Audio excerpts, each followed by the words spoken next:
This is your FBI.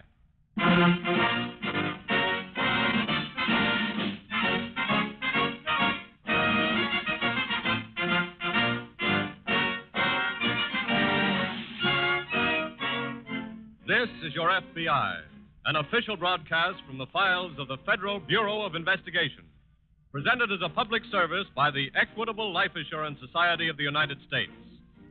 To your FBI, you look for national security, and to the Equitable Society for financial security. These two great institutions are dedicated to the protection of you, your home, and your country.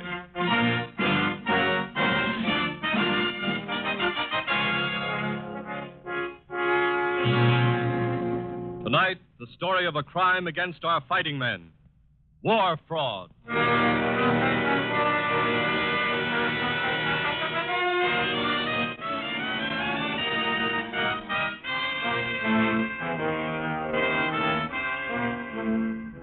In every war, there are two battlefields.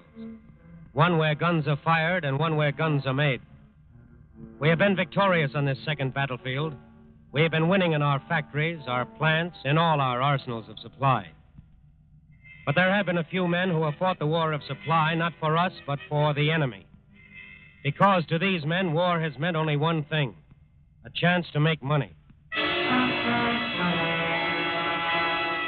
They have been caught. Sooner or later, these men are caught by the FBI.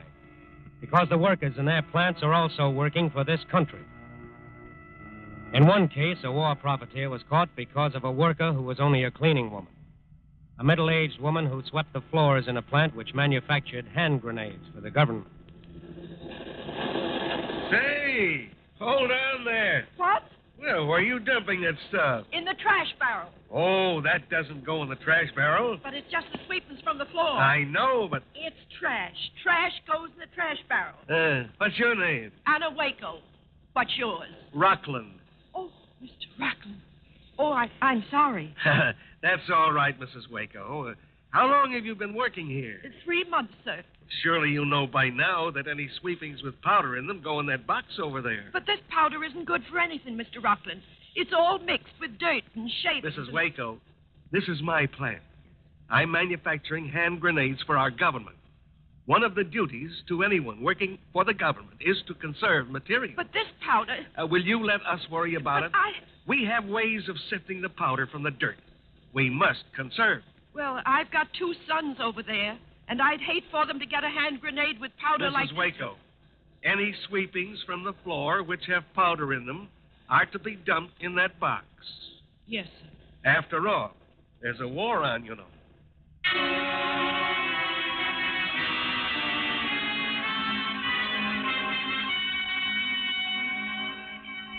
The war that is being fought on the second battlefield, the war fought in the factory, is a vitally important one. And industry and labor have been fighting it triumphantly. Soon after Pearl Harbor, however, the Attorney General of this country realized that there would be a few dollar patriots to blot the record. A greedy few who would try to make huge profits at the expense of the government. And so a war frauds unit of the Department of Justice was created. And to the FBI went the job of tracking down the criminals involved. That's why when Mrs. Anna Waco became suspicious of the Rockland Powder Company, she went to the offices of the FBI. Maybe he has got a way of getting the dirt out of the powder, but there are other funny things, too. Like what, Mrs. Waco? Well, Don't be afraid, please. Anything you say is just between us. The FBI will never do anything to endanger your position. Oh, I'm not afraid, Mr. Daly. Not for myself, anyway. Who, then? My daughter-in-law. She works in the plant, on the assembly line, putting in the powder charges. But they don't care how much powder goes in. Who doesn't care? Mr. Rockland, or one of his sons. How many sons does he have? 4. And they're all nasty boys. One of them's Ruth's foreman, and he just keeps saying, hurry up, speed it up. He doesn't care if the grenades are any good. He just cares if they're getting out a lot of them. Mrs. Waco, you must know the government has inspectors checking those grenades before they leave the plant. Sure, I know. Well, if the grenades don't come up to specifications, if they're not any good, those inspectors are going to reject them. I know. Well, What happens to them after the inspectors turn them down? What do you mean? Oh, Mr. Daly, those Rocklands are just out to make all the money they can. They wouldn't be in such a hurry to turn out bad grenades unless they had some way of using them. Well, what way? I don't know, sir. But they're always talking and talking about conserving material. Yes. Well, good or bad material, I'll bet they've got some way of getting those rejected grenades out of that plant.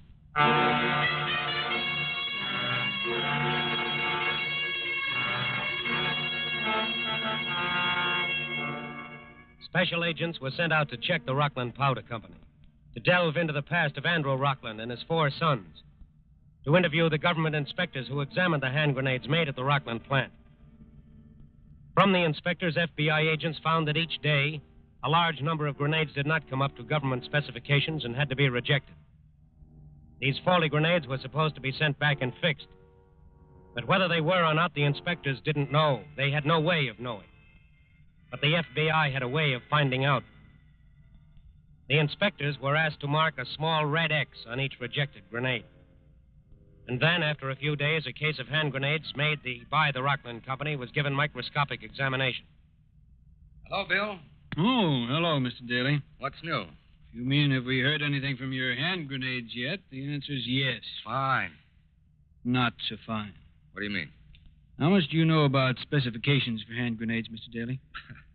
I've learned a lot in the last few days. Well, it seems that each of these grenades is supposed to have 4 individual powder charges. Otherwise, it won't go off correctly. That's right. Now, here. Look at a cross-section drawing of this one grenade. All right. You see? Yes. That's only got 1 charge. If a soldier tried to use that grenade to save his life, well... No. We found 22 like this one, Mr. Daly. How many were examined altogether? 136. Now, here. 54 with only 2 charges. 37 with only 3 charges. And out of the whole lot, exactly 25 that met with specifications. Wow. That's not all. Not all. No. To be really efficient, the powder charges have to be compressed into the grenade under a pressure of from 5,000 to 6,000 pounds. That means using a machine press. Yes. Some of these were made with a hand press. You know something? What? The powder in every one of these grenades made with a hand press is full of dirt and shavings. Almost as if... The powder had been swept up from the floor. Yes. Bill, let me see one of those grenades. Here. What are you looking for? A little red X. Oh, you won't find any on those, Mr. Daly. What? The faulty ones made with a machine press, they all have the red X on them. The others, the ones with the dirty powder and made with a hand press, they don't have any mark on them at all.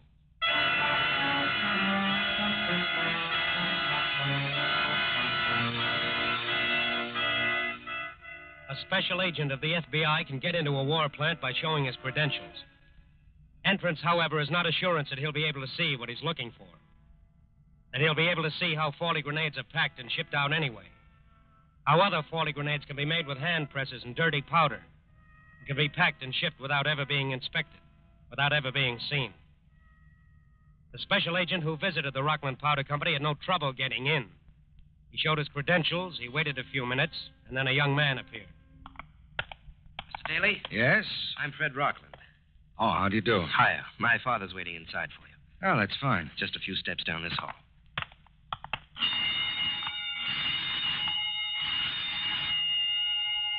What's that? Oh, just testing the burglar alarm, I guess. Oh, This way. thanks. Oh, Dad. Yes? He'll take care of you, Mr. Rockland. Thanks. So long. So long. Hello, Mr. Rockland. How do you do, sir? You're from the FBI? That's right. Well, glad to be of any help I can to a representative of our government. That's nice of you. Anything in particular that you want to see, Mr. Daly? No? No, I don't believe so. Just want a general look around, huh? Yes. Well, this building you're in now is just one of the places where we assemble the grenades. How many buildings do you have in all, Mr. Rockland? We have 5. Do you want to go through all of them? If it's not too much trouble. Oh, no trouble at all. Glad to do it. It's nice of you. I just wondered if there was anything particular you were looking for. No, nothing. I realize you boys have to be a little close-mouthed about your business. Just a routine look around, Mr. Rockland. I see. Well, if you... Are those people over there government inspectors? Yes. That's a pretty routine job in our plant, I am glad to say. This way, Mr. Daly. 5 buildings made up the Rockland Powder Company. The owner himself took the special agent of the FBI on a tour of all 5. The agent could neither see nor hear nor find anything to indicate that Andrew Rockland was deliberately trying to perpetrate a war fraud against the government of the United States. On the surface, everything was in order. Everything was up to standard. Except that every time the agent approached a new building, an alarm bell rang.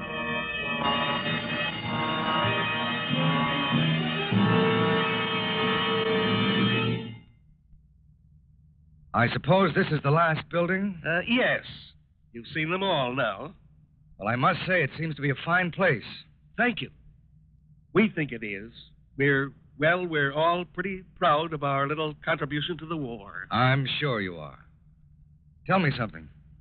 If 1 or 2 of the grenades happen to be faulty, what happens to them? Oh, they're set aside and remade. I see. I noticed that you have special boxes set aside for the rejects. Naturally. We don't want them to get mixed up with the others. Naturally. I was just... We can get out this way. Thanks. After you, sir. Yep. And very nice of you to show me around, Mr. Rockland. Oh, not at all. I'm always glad to be of service to my government or any... What's the matter? Didn't you say you had 5 buildings? Yes. Well, isn't that small one over there... Oh, that one isn't used. I see. That's where I originally started my plant. But it's too old to be good for anything now. You suppose I could see it? Certainly. Some other time. Oh, as long as I'm here now, I'm might afraid as well... not, Mr. Daly. I do have a business to run, you know. I can't spare any more time. Well, perhaps someone else could take me I around. don't think so. We all work very hard here. There's a war on, you know. Yes. Of course, I couldn't go through it myself. No. No, I think you'd have a little difficulty in doing that. Good day, sir.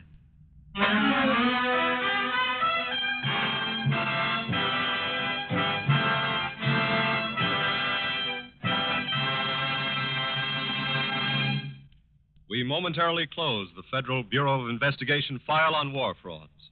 We'll return to this case in just a moment. At the end of tonight's broadcast, let's suppose that you open your evening paper and turn to the stock market quotations. The name Equitable is fresh in your mind, so you decide to find out what the Equitable stock is selling for. You look under the E's, but the name Equitable Life Assurance Society of the United States is not there. Why? Well, it's not there for a very good reason. There is no such thing as equitable stock. You can't buy it because it doesn't exist. This society is owned entirely by its policyholders, not by stockholders.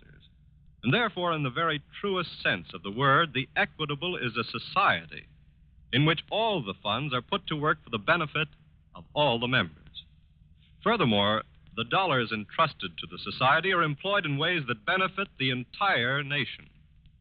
They're invested in war bonds and American industry.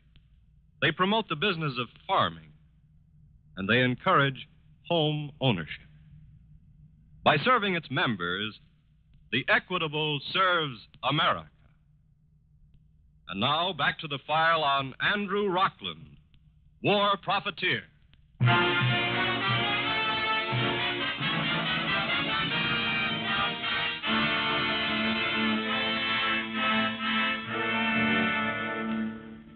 Agents of the FBI don't force their way into private property. Neither into a house, nor into a building, nor even into a war plant where they are fairly certain criminals are working, and working overtime. In the Rockland case, special agents attempted to get into the plant by working there as employees. The plant, however, suddenly announced that even though it was speeding up production, it was not hiring any more workers. That was also an announcement that Andrew Rockland was on guard. The FBI had no actual proof, no conclusive evidence that Rockland and his 4 sons were deliberately defrauding the government. They needed proof, and they knew it must be within that plant. They knew that somehow they had to get into that single unused building. But how? Daly? Yes? I'm Harvey Berkeley. Oh, how do you do, sir? Well, the boys over at the American Legion said you wanted to see me tonight. Yes, have a chair. Thanks. Always glad to sit after all the walking I do. And Mr. Berkeley, I wanted to see you because, frankly, we need your help. You need my help? The FBI needs my help? Yes? Will I tell my wife? We'd rather you didn't say anything to anybody. Oh, sure. But why me? We want to get into the Rockland powder plant. Oh. We need an employee to help us. Someone who's patriotic and can be trusted to keep quiet. We checked with the Legion and got your name. Did you check on me? We're satisfied. Well, name it. And if I can do it, no questions asked. Thanks. You're the safety engineer at the plant. That's my title. Just what do you do? Oh, pretty much what I think has to be done to keep the plant safe. You can get into all parts of it at any time. Sure. Can you get me in? Without anyone knowing who you are? Yes. Sure. What about the guards at the gate? Well, if you wear old working clothes, I can take you in with me. How? Well, I'm allowed to take on an extra man if I think I need one for special precautions. Mr. Berkeley, Yeah? would too much snow on the roofs of the plant buildings be considered a reason for special precautions? Why, sure. If it gets too heavy, there might be damage. Why? I was thinking. You might say you needed me to help shovel snow from the roofs. There's a lot of it now. Well, I could figure out an easier way. Less work for you. I'd rather do it that way. I'd like to shovel snow off the roof of that unused old building. Oh. You see, I want to get into that building. And I think the roof's probably the best way.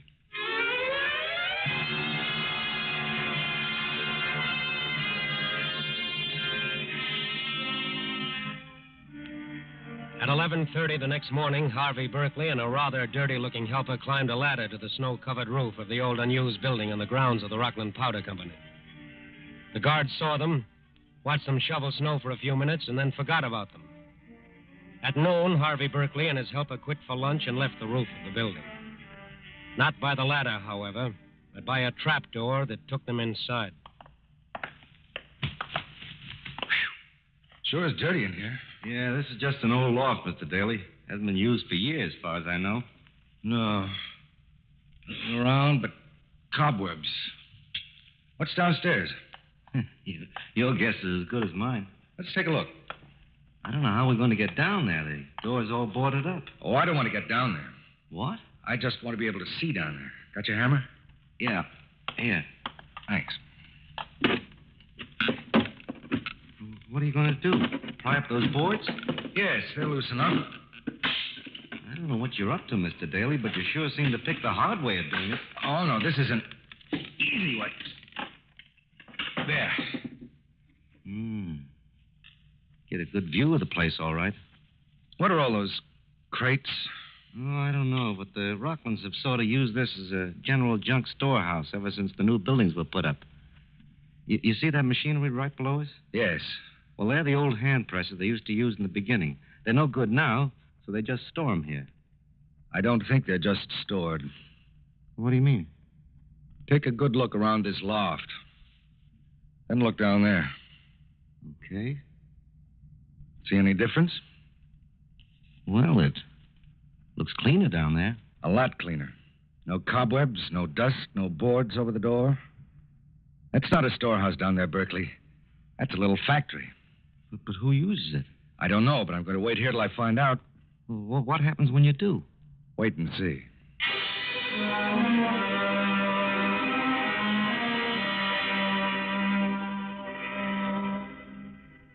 For almost 10 hours, Special Agent Daly sat quietly and alone in the dusty loft of the unused building. For almost 10 hours, he waited. For almost 10 hours, he crouched by the loosened floorboards, waiting for someone to enter the room below. Waiting to see if his suspicions were right. Waiting for proof that men worked in that room below to defraud the government of the United... Berkeley. Is that you, Berkeley? Yeah. Sure is dark in here. Hurt yourself? Nah. Anybody see you come up? No, but I had to wait till the guards got out of the way. Here, What's this? some sandwiches. Oh, thanks. You pick up that box for me? Yeah. What's in it? Who's down there? Wait till they turn on the... It's old man Rockland. Those his sons? Yeah. What have they got in that big box? Haven't you ever seen it before? It looks... Say, that's the box they use for powder sweepings from the floor. What the devil are they... Look.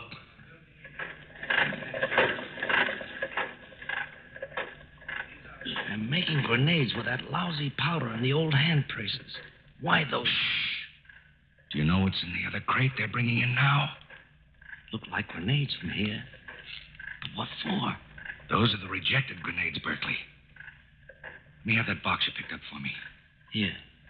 Thank you. What are they going to do with rejected grenades? Hey, is that a camera you got? Yes. 16-millimeter movie camera. You're not going to take... Yes, I'm going to photograph Mr. Rockland and his 4 sons at work cheating the government. We've got plenty to take pictures of down there.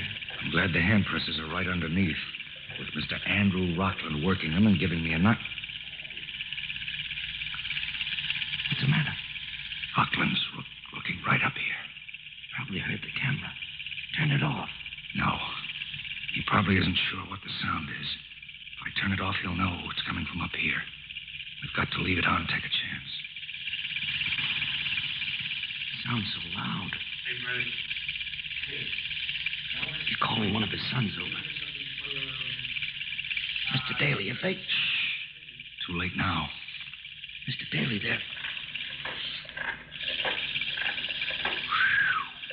Gosh. I'm back on the hand presses again. I thought for sure he spotted us. The son probably told the old man he was hearing things. That's a break. It sure is. Now we're really in business.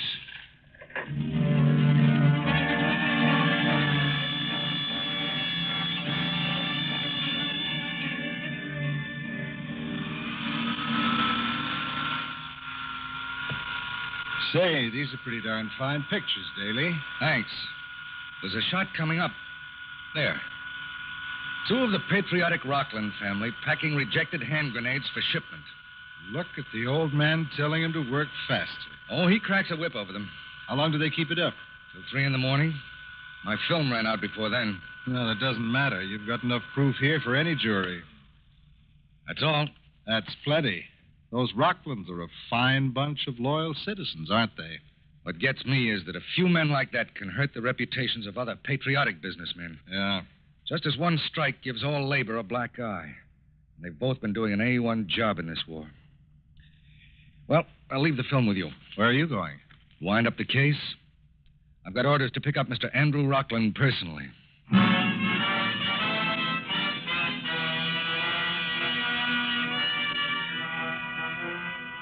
Like many criminals, Andrew Rockland posed as an ardent patriot. And part of that bogus patriotism was not driving a car to work, even though he could afford one. In the evenings, Andrew Rockland drove a car to parties and to the movies. But during the day, when he was a loyal, hard-working businessman, he took the interurban train from his house to his factory and from his factory to his house. At 5:35 one afternoon, Andrew Rockland stood on the interurban railway station platform, waiting, as usual, for the train that would take him home after his day's work had ended. And before his night's work began. Dad. Freddie, I thought I told you to stay. I'm glad I found you. What's the matter? Oh, I was afraid you'd For left. heaven's sake. What's got into you? Dad, they're after us. Who? The FBI. What? They're at the plant now. Oh, nonsense. They can't get in if I let They don't want to get in. I'm trying to tell you, Dad, they don't have to get in. Freddie, will you make some sense? They've got warrants for all of us. They've arrested Pete and Tom and Joe. Calm down. I ducked out the back. And they're looking for you, too. Well, let them find me. Dad, don't you understand? Yes, I understand. But so what? There isn't anything they can prove. Not one single solitary thing. And until they get in the old building... They've been in the old building. What do you mean? Last night, one of them was up in the loft watching us while we worked. Oh, let him try to prove it. But he wasn't alone. I don't care how many witnesses... Dad, will you listen? He had a camera with him, a movie camera. They've got pictures of us working. Freddie. It's true. I heard them telling Pete. A camera. Yeah, a movie camera. Dad, what are we going to do? A camera. Where can we go? They've got us dead to rights. Dad, where are you running? Dad!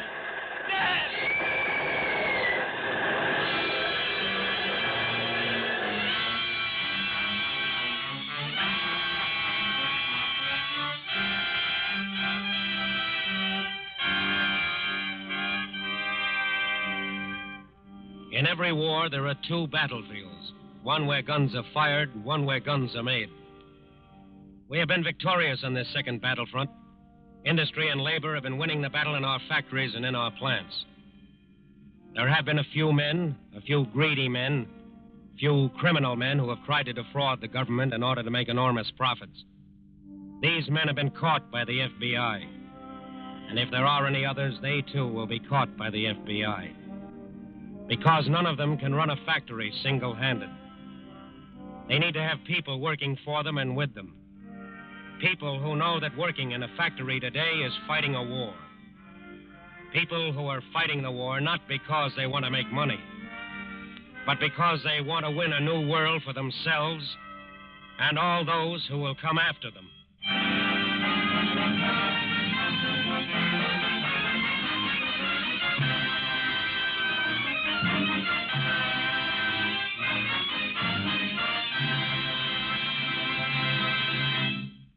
You'll hear about the file on next week's case in just a moment.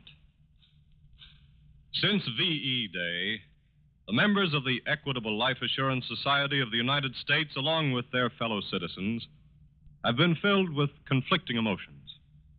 We're tempted to rejoice because complete success has at last crowned our military efforts in Europe. But our deep satisfaction in this victory is tempered when we remember the gold stars in the windows of so many American homes.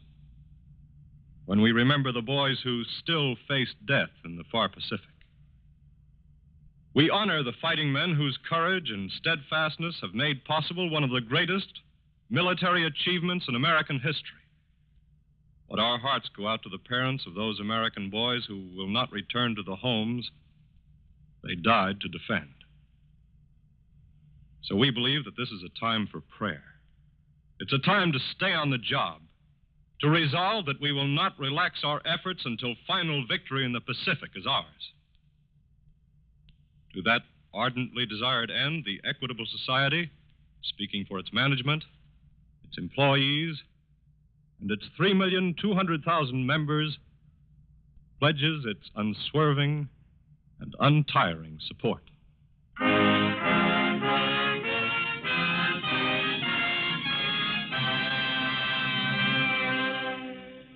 Next week, a crime against society, grand larceny.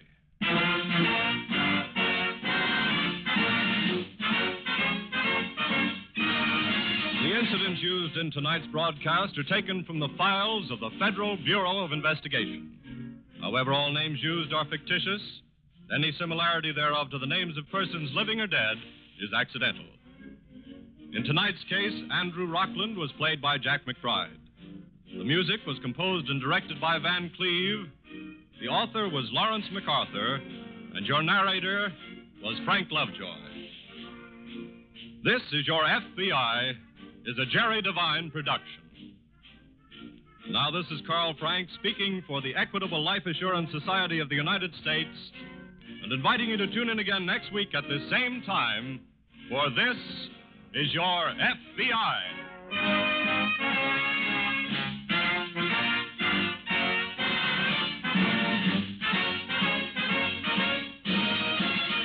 This is the Blue Network of the American Broadcasting Company.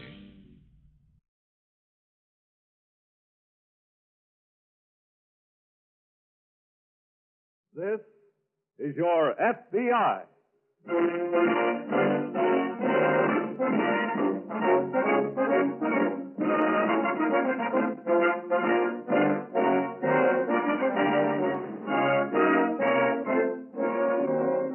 is your FBI, an official broadcast from the files of the Federal Bureau of Investigation. Presented as a public service by the Equitable Life Assurance Society of the United States. To your FBI, you look for national security, and to the Equitable Society for financial security. These two great institutions are dedicated to the protection of you, your home, and your country.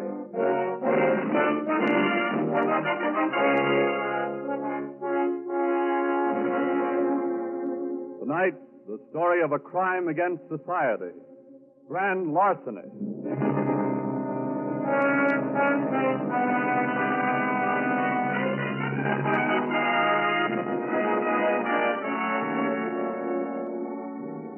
There is no such thing as a typically criminal face. A criminal can look like the most respectable citizen. Beneath the surface, he may be a counterfeiter or a pickpocket or a safecracker. But on the surface, on the physical surface you see, he may look like an accountant or a mechanic or a salesman. A few criminals have been smart enough to take advantage of this fact by leading double lives, by actually pretending to be a respectable citizen without anyone knowing differently. Neither the police nor the community, nor even, in one case, the criminal's own wife. Dan, I hope you're going to finish that pudding. Oh, honey, I really don't have time. Oh, come on now. How about just a little more? Well, okay. Well, the way you try to fatten me up, I'll have to start going to a gym. Well, you need your calories, Dan, with all that night work you do. Pays dividends, honey. Pays dividends. Oh, I know. I ran into Mrs. McKinney downtown today, and she said her husband said you were the top salesman of the company. Is that what she said? Mm-hmm. Well, of course, you know what we get if I top all sales for this month. No. What? A trip to Mexico, all expenses paid. Daniel. Yep. Hey, I'd better be getting underway. Oh, are you working again tonight? Got a good prospect I think I can land. Oh, Dan. I hate leaving you alone again, honey, but business is business. Oh, I don't mind that. I just don't like to see you work so hard. It pays dividends. Well, I wish there was some easier way of getting to Mexico. Honey, believe me, I'm getting us to Mexico the easiest way anybody could. Now, wait up.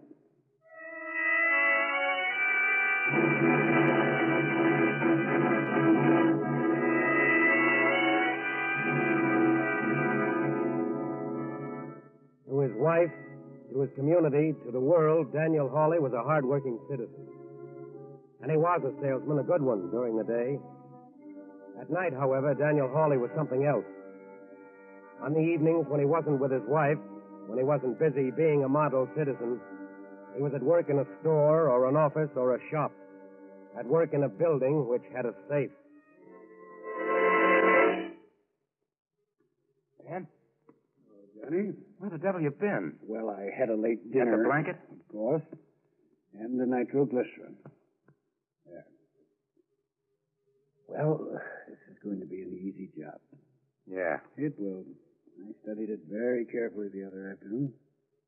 Very easy. Glad you think so. Here, take the blanket. Thought you were going to call me this afternoon. I didn't have time. There was a prospect I had to see. You don't say. Yeah, I think a small charge will be enough to blow this. I finally got tired of waiting, so I tried to call you. I thought I told you never to call unless it was absolutely necessary. I didn't know whether you were going to show up tonight. I told you I was. Anyway, there was no answer. Oh, we've got a new number. Oh, that's great. I suppose all your prospects know it but me. Where am I going to call if I need to? Here. What's that? One of the company pencils. The number's on it. Okay. If you think Come on. Get the charge set. We haven't got all night. No, you got to be on the job bright and early in the morning. That's right. What's the percentage in it? Free trip to Mexico. Huh? You wouldn't understand even if I told you. No, I'm stupid. I only like to have one job at a time. Well, you finished setting that charge? Yeah. Okay, let's have the blanket. Here. There. The car outside? Sure. Now, you know what you have to do right after the safe pops open. I know. Okay, then. Stand back.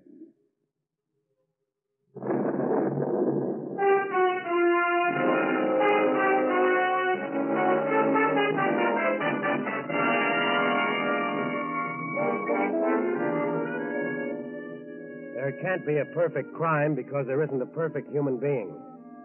Criminals, like the rest of us, make mistakes, but theirs are more costly. And that safe which Daniel Hawley cracked with jewels for military precision instruments belonging to the United States. They weren't worth much, but just by taking them, he made one small mistake. One very little mistake, which was the worst he could make. He violated a federal law and thereby challenged the FBI. Did you get all the evidence the sheriff had, Will? Yes, right down to fingerprints. Any good ones? Not too good from this last job. But there were very clear ones from some of the others. Oh?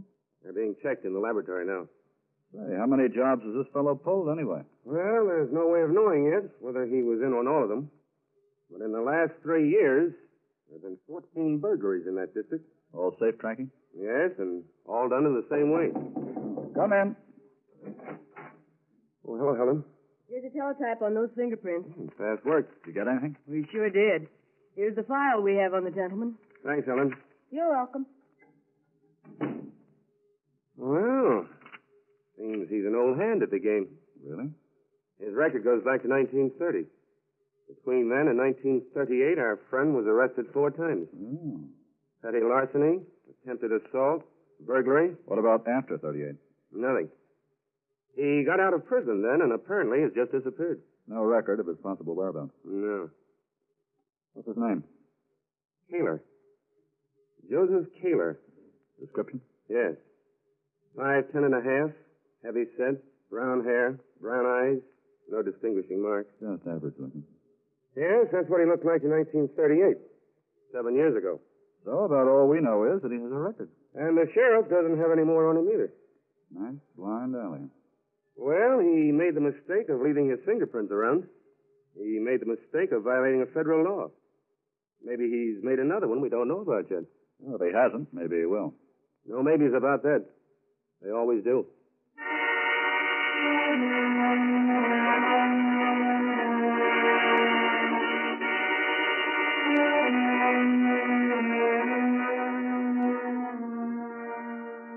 If there are 5 steps involved in the committing of a crime, then there are 5,000 mistakes the criminal can make.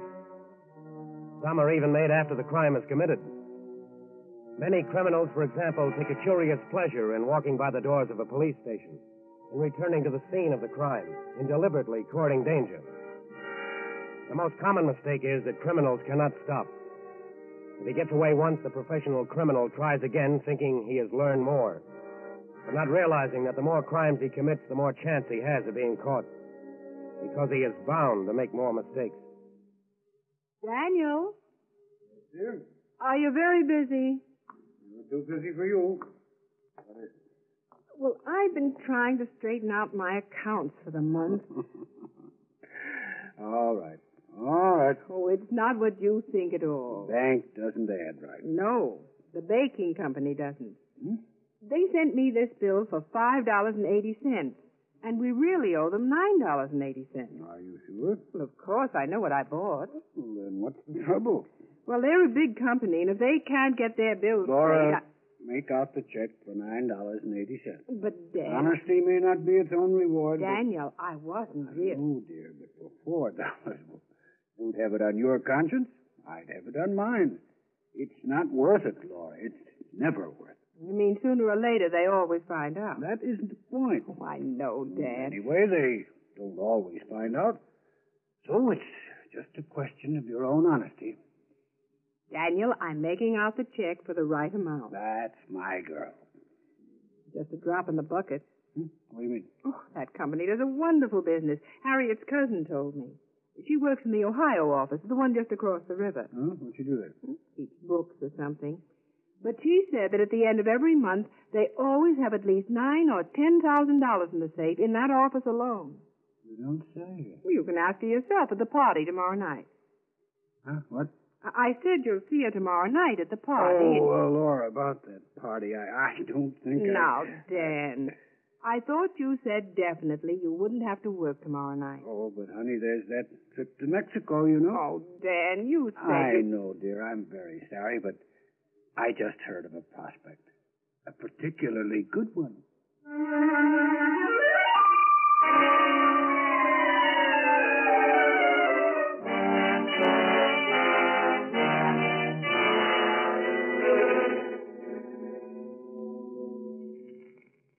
You ready, Johnny?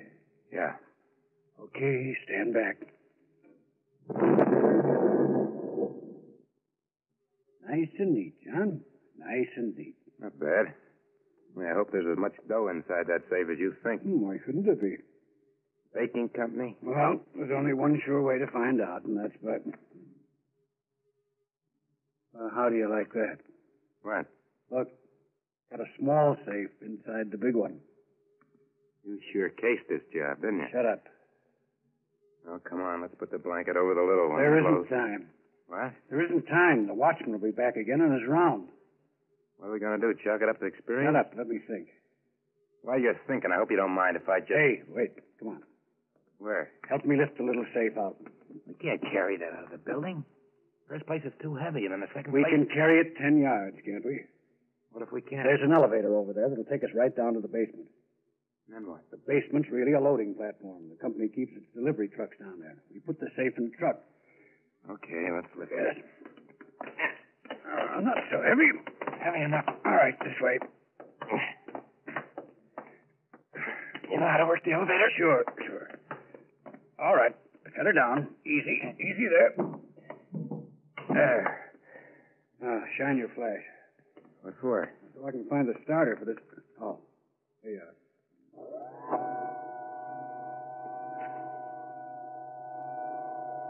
Hope that watchman's hard of hearing. Yeah. Just hope he's on the other side of the building. Thought you said he was. That's where he's supposed to be. Let's try. Shh. Okay. Let's pick her up and dump her on the back of this one. Lifting wallets is a lot easier on the back. Yes, but there's a lot less in them, too. All right. Now set her down. Easy.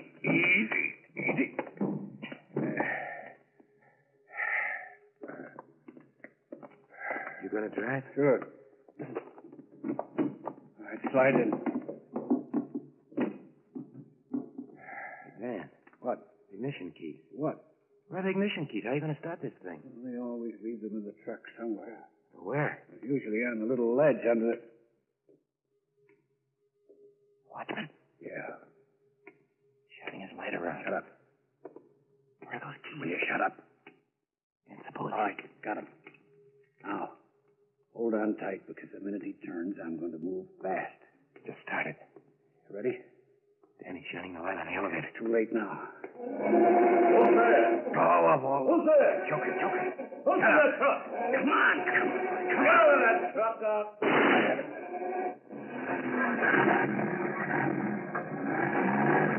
Hold on, buddy. Okay. As we pull out of this alley, we're in the clear. Keep your eye out, Johnny, and you... Johnny. What do you know? Got you.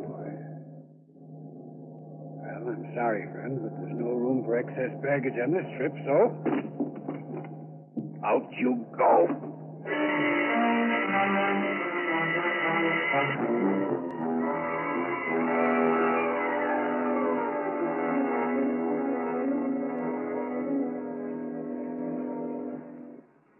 This is the way you figure it, Will. I lifted the small safe out here, then carried it over there to the elevator. Sure. Anything yet on when it was found, Tom? No, except he wasn't the one we were looking for. The description doesn't tally. Maybe his partner is the one we're looking for, either. Well, he left fingerprints all over the steering wheel of the truck and all over the small safe. We'll know soon enough if they match the others. Even if they don't, he's a case for us. How do you mean? Well, we drove a stolen truck across the river and over the state line.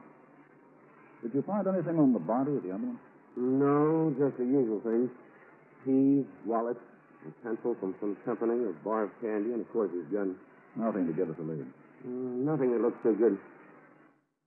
Well, they did a neat job on this face. Well, they've had enough practice. I wonder where they got the nitroglycerin. Probably homemade. You know, Harvey. I knew it. I knew sooner or later our little friend would make a mistake. What have you got there? You know how these boys always cover a safe with a blanket when they crank it? Sure. Well, here's a piece of that blanket. This time, Mr. Kaler, or whatever he calls himself, left his visiting card.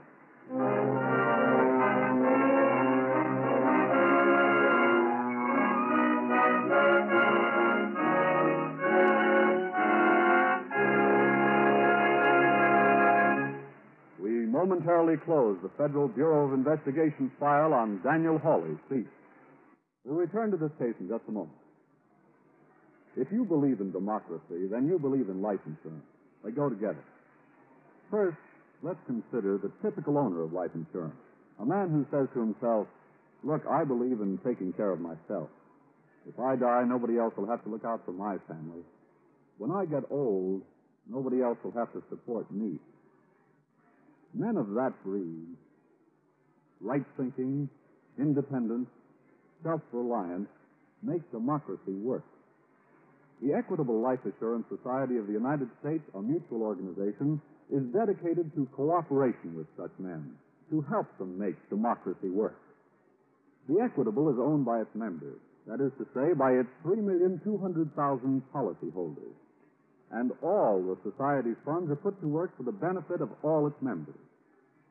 Finally, remember that these Equitable funds are so invested that they promote the system of free enterprise on which our democratic economy rests.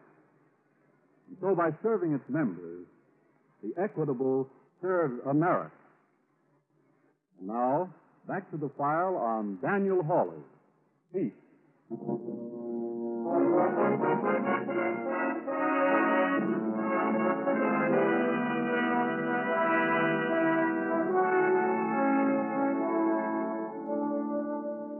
Crimes which would have been left unsolved years ago can be solved today and solved quickly for one reason: laboratory work. That's why the FBI has built up its own laboratory until it is now the best in the world. Years ago, a small piece of a blanket would not have been a clue. But in the Hawley case, it was the lead the special agents had been waiting for. They sent the piece of cloth immediately to the laboratory and had it analyzed. Had the texture, the weaving, the thickness, the dye, every conceivable element in that piece of blanket analyzed until they found who manufactured it. From the manufacturer, they found in what areas that type blanket was sold. They kept narrowing down the hunt until at last they found the only store in the vicinity of the burglaries which had that blanket for sale. We don't have that blanket anymore. It's wool, you know. Wool blankets are hard to get these days. How long has it been since you've had it in stock? 2 years now, maybe even more. And I guess you wouldn't remember who you sold it to. No, but I could find out. You could? Sure. That was a pretty fine blanket, you know. When they came in, I called all my charge customers and said, grab them while you can. Did they all buy blankets? No, sir, I didn't have enough to go around. Why, one customer alone bought half a dozen. Who was that? Well, I couldn't tell, except it was one of the charge customers. How many charge customers did you have then? Several dozen. I see. Do you have a list of who they were? Sure. But how are you going to pick out the one you're looking for? We'll pick him out. There's 34 names. I know. But I think we'll pick out the right one.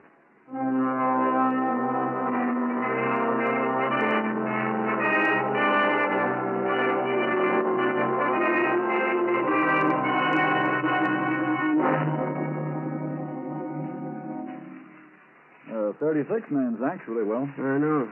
It'll take quite a while to check all of them. Yes, I was thinking about that. Of course, we have his description. Or a description of him 7 years ago. And probably over a dozen men on that list could fit it. Let me see it again. Sure. Benton, Crockett, Andy, Green, Holt. That name. What about it? I've seen it someplace before. It's not a very unusual name. No, but I've seen it someplace. Where? But I'm trying to remember. Hawley. Oh, that name was in the local paper this morning. A salesman named Dan Hawley won a contest. Yeah, I saw it, too. He works for... Wait a minute. Have you still got the stuff that was found on the other man's body? Sure. It's right here in the drawer. The pencil. Right. Here it is. Killer's product. That's who that salesman works for. Daniel Hawley. Alias Joe Keeler. Oh, we can't be sure. It's too much of a coincidence. We still can't be sure. I know, but we've got Keeler's fingerprints. They match the prints on the steering wheel of that truck. And if Hawley's match... Well, suppose we visit Mr. Hawley and see if we can get his print.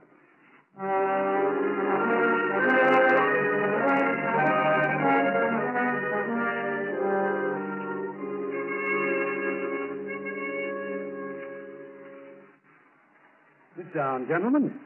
Mrs. Hawley's upstairs, but I can get her down and... Oh, that's quite all right. There's no need to bother her. How about a drink? No, thank you. You, sir? No thanks. We're really here to ask you a few questions, Mr. Hawley, if you care to answer them. Why, I'd be delighted to, sir. Delighted. How long have you lived here? Well, let me see now. Almost 6 years, I think. And before that? Before that, I was in New England. Where? Oh, over. I was a salesman there, too. Once a salesman, always a salesman, I guess. Pretty cold up there, isn't it? Yes, indeed. I was glad to get back here. I have an aunt up there now. She's just freezing, she says. Can't get enough blankets. Well, I don't wonder. Hard to get now. Yes, sir. Are you one of those lucky people who stocked up while you could still get blankets, Mr. Hawley? Well, frankly, gentlemen, I have to admit I did buy a couple. Blue wool, weren't they? Yes, matter of fact, I believe there were. You think we can see them? Oh, I'm afraid not. Mrs. Hawley's got them all packed away in mothballs for the summer, and you know how women are. Yeah. I understand you're a top salesman over at Peerless for this area, Mr. Hawley. Well, hard work and lots of luck will always do it, I say. Mainly luck. Do you have any cards, or do you always give out pencils like this? Here, is that one of my pencils? Here. Oh, yes, so it is. Do you mind if I hang on to it? No, not at all, sir. Pleasure. Here. Thanks. May I ask where you got that pencil, sir? We found it on the body of a safecracker who was shot. What? You don't say. Yes. Well, those pencils sure keep bad company, don't they? They certainly do. Well, I think we'll be getting along, Mr. Hawley. I'm sorry I couldn't be of more help. Goodbye, Mr. Hawley, and thanks for the pencil. Not at all, gentlemen. Goodbye.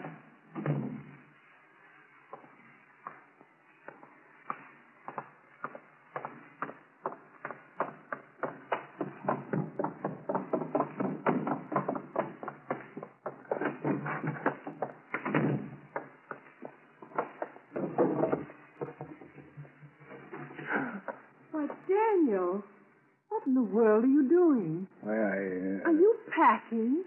Why, Daniel Hawley, where are you going? To New York. New York? Yes. Well, I thought those two men What two men did? were the ones that just left. I saw them from my window, and I said to myself, Laura, that's just going to mean more work for Daniel. Well, that's pretty nice work, honey. What do you mean? They just came to talk to me about my winning that trip to Mexico. I've got to go to the New York office first to go through some kind of official ceremony. Well, it seems awfully funny to have to go to Mexico by way of New York, but as long as you're going to get there. Oh, I'm going to get there, honey. Don't you worry about that.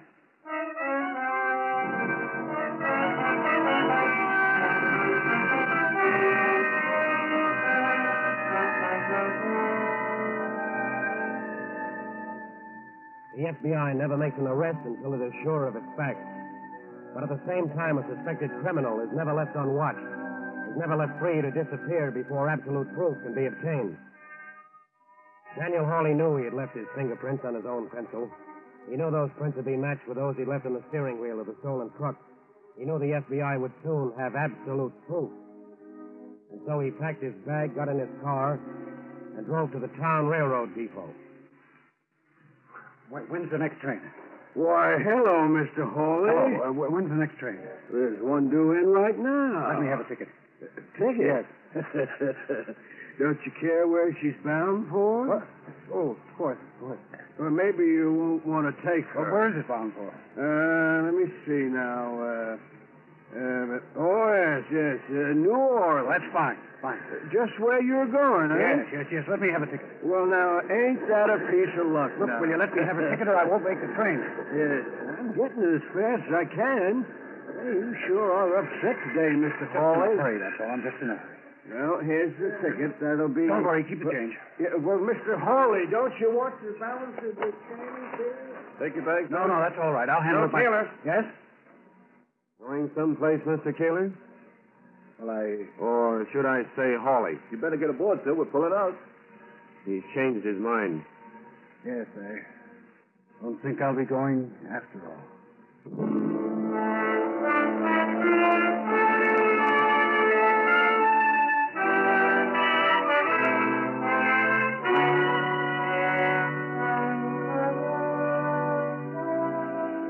Like the rest of us, criminals make mistakes, only theirs are more costly.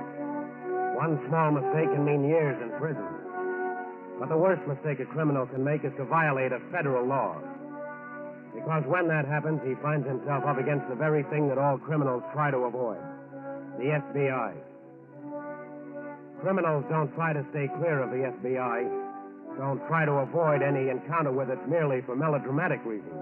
They have one simple, practical reason. They know that sooner or later they will be caught by the FBI. And once caught, they will be convicted.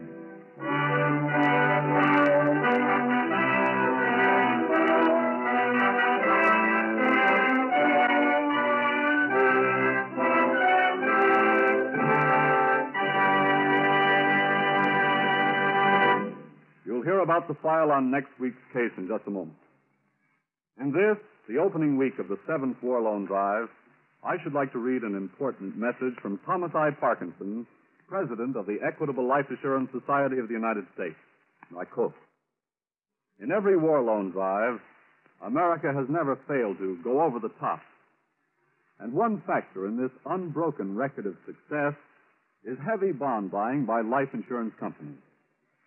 In both the 5th and 6th war loan drives, the Equitable subscription was larger than that of any other life insurance company. Larger, in fact, than any other single subscription of any kind. In the present drive, the Equitable will again be one of the leading subscribers.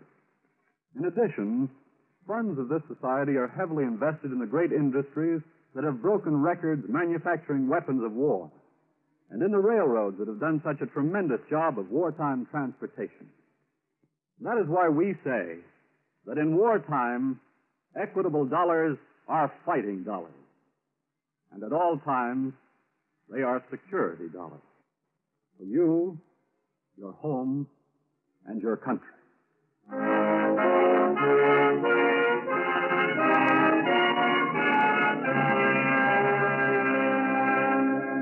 Next week, a crime against our war effort. Draft dodgers.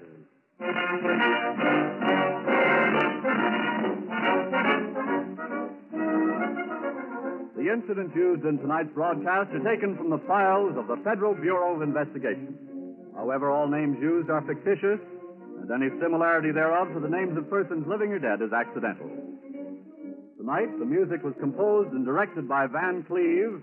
The author was Lawrence MacArthur, and your narrator was Frank Lovejoy. This Is Your FBI is a Jerry Devine production. Now, this is Carl Frank speaking for the Equitable Life Assurance Society of the United States and inviting you to tune in again next week at this same time for This Is Your FBI.